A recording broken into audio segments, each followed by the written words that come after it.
Hello and welcome, I'm Alas Garjuk and you're watching Head to Head with UATV. North Korean leader Kim Jong-un and Russian President Vladimir Putin have met for the first time. Kim's visit to Russia comes amid an impasse in nuclear negotiations between Pyongyang and Washington. To discuss the importance of the summit between the two leaders, we welcome to our studio today Makar Taran, head of the Ukrainian Association for American Studies. Hello and thank you for joining us, Mr. Taran. So, this was the first visit to Russia for Mr. Kim, and after ruling for 6 years without leaving the country, after his rapprochement with Mr. Trump, the President of the United States, which eventually resulted in a deadlock again, he visited 5 countries: China, Russia, Singapore, Vietnam, and a short hop over the South Korean border. Why these 5? Trump tries to gain, he said, a big deal. He's quite business-minded person, and his big deal is in to gain stability and to get a process of improvement,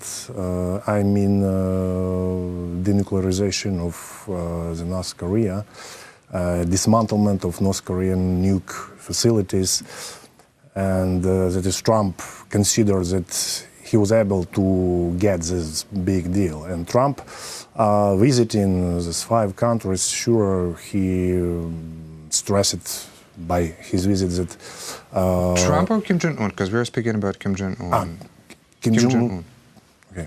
It's like a game between North Korea and the United States. United States and Trump personally wants to force expand his influence, his space, and to make it's possible to maneuver further. Kim Jong-un visiting his biggest allies. These are old Soviet allies, basically. Yeah. And first of all, Kim Jong-un tries to demonstrate that he's a normal leader. He's not a leader of reclusive country, and first of all, it's like a general image. Of course, the top agenda of his visit is nuke facilities of North Korea. Yes. And after Hanoi meeting with Trump failed, Kim Jong-un started his campaign to absorb foreign policy support and to receive some guarantees after this dismantlement of the nuclear facilities, or to receive some allies, to counteract with Trump. The main purpose of Kim Jong-un is to fend off U.S. sanctions, but he failed to. He didn't want to conclude a big deal, as Trump said, and. I think that for Kim Jong-un, the process of negotiations, bargaining, and so on, is much more important than the results. During this process, Kim Jong-un makes his country and his person widely recognized. He also gets some playing cards to influence on Russia and on China as well, because North Korea has quite, how to say that, raw materials, and some Russian corporations, they want to invest in North Korean raw materials and North Korean.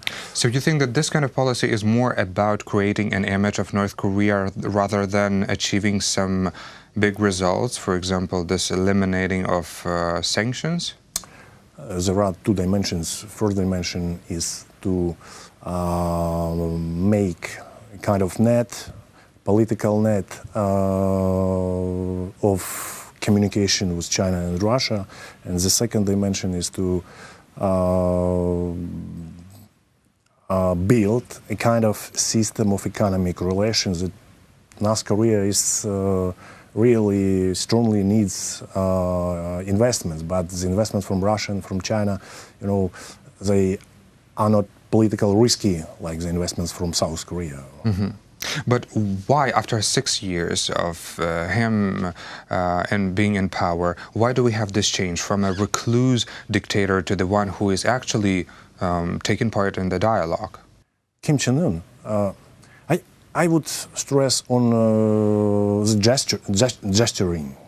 We see a lot of camaraderie, exchanging by swords, Exchanging by swords, it's like a hint or like a stress to abroad that we have communication on nuke, on economics as well, but we are ready to act both. So I think it's a kind of symbol, a kind of hint on abroad that North Korea and Russia are ready to act. We cannot say how, but we can conclude that they will act both. Mm-hmm. Well, speaking of this visit of Kim Jong-un to Russia, to Vladimir Putin, Kim Jong-un told upon his arrival, "I came to Russia with the warm feeling of our people. I hope that this visit will be successful and useful, and that during the negotiations with President Putin, I will be able to specifically discuss issues of resolving the situation on the Korean Peninsula and developing our bilateral relations." So what does Mr. Kim want by resolving the situation on the Korean Peninsula? Is this only about the nuclear power facilities? Well, as I said before, that like the ultimate goal is to rid of U.S. sanctions that are quite painful for North Korea. Mm-hmm. The second, North Korea needs a kind of flow of investments and technologies from Russia. But why would Kim Jong-un want Vladimir Putin to become a player, one of the players in this game? Would he want to share some kind of tool of power? An influence on Mr. Trump? The international relations, the international dealing, it's like a trade. Yes. You sell something and you buy something. So in this case, Kim Jong-un wants to sell to Putin his anti-West stance and want to buy from Putin kind of political and economic support that North Korean regime will survive despite of sanctions or despite of economic system, kind of that. What is your general assessment of this meeting between the two leaders? No one agreement was signed. It was like general communication on general terms. We still don't know the full list of the topics they talked about, and we only can see, are able to observe gesturing of amity. We only can conclude or can get an impression of that North Korea and Russia will act commonly on common ground, dealing with United States and even dealing with South Korea. Mm-hmm. Russia is natural, like China is natural allies for North Korea, and Russia is like a window for North Korea to deal with the West, and China it's kind of like a window for North Korea for economic surviving. Mm-hmm. So Russian President Vladimir Putin has said that North Korean leader would require security guarantees in order to abandon this nuclear program. Do you believe that North Korea can actually trust Russia in providing these security guarantees? What do we mean by security guarantees? Nobody wants to interfere or intervene in North Korean land. Yes, but he needs some guarantees. Probably he's worried about the sovereignty and territorial integrity of his country. This is his narrative. Yeah. Russia and... Can Russia be the one that can provide these security guarantees, or maybe the U.S. is a more serious partner? Reliable. Yeah. Reliable, yeah. Well, Russia has also quite a narrow room for maneuver, because Russia committed the upholdings of U.S. sanctions as well. We should remember such a fact.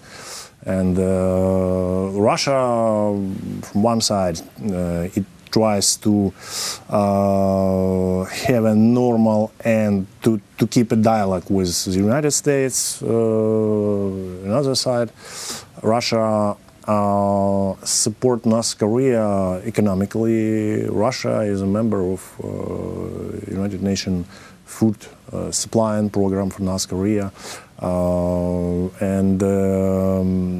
but Russia, as I know, for these 2 years didn't sell any kind of weapon to North Korea.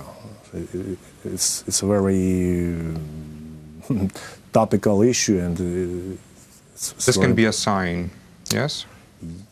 Should be. Or a hint. Well, also I would like to ask you, how can this meeting with Russian President Vladimir Putin influence potential future talks with Mr. Trump? Because yes, we remember this meeting in Hanoi when Mr. Kim refused from the big deal that was proposed by Mr. Trump, and basically these negotiations ended up in a deadlock. So how do you see this situation unfold after this meeting in Vladivostok?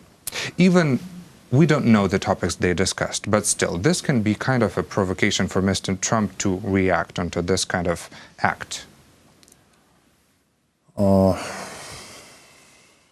I believe that North Korea gained some results from this meeting, demonstrating that this country, Kim Jong-un, has kind of foreign support, and he's... But did Mr. Putin declare his support? He didn't deliver the statement that Russia would be ready to provide the security guarantees, right?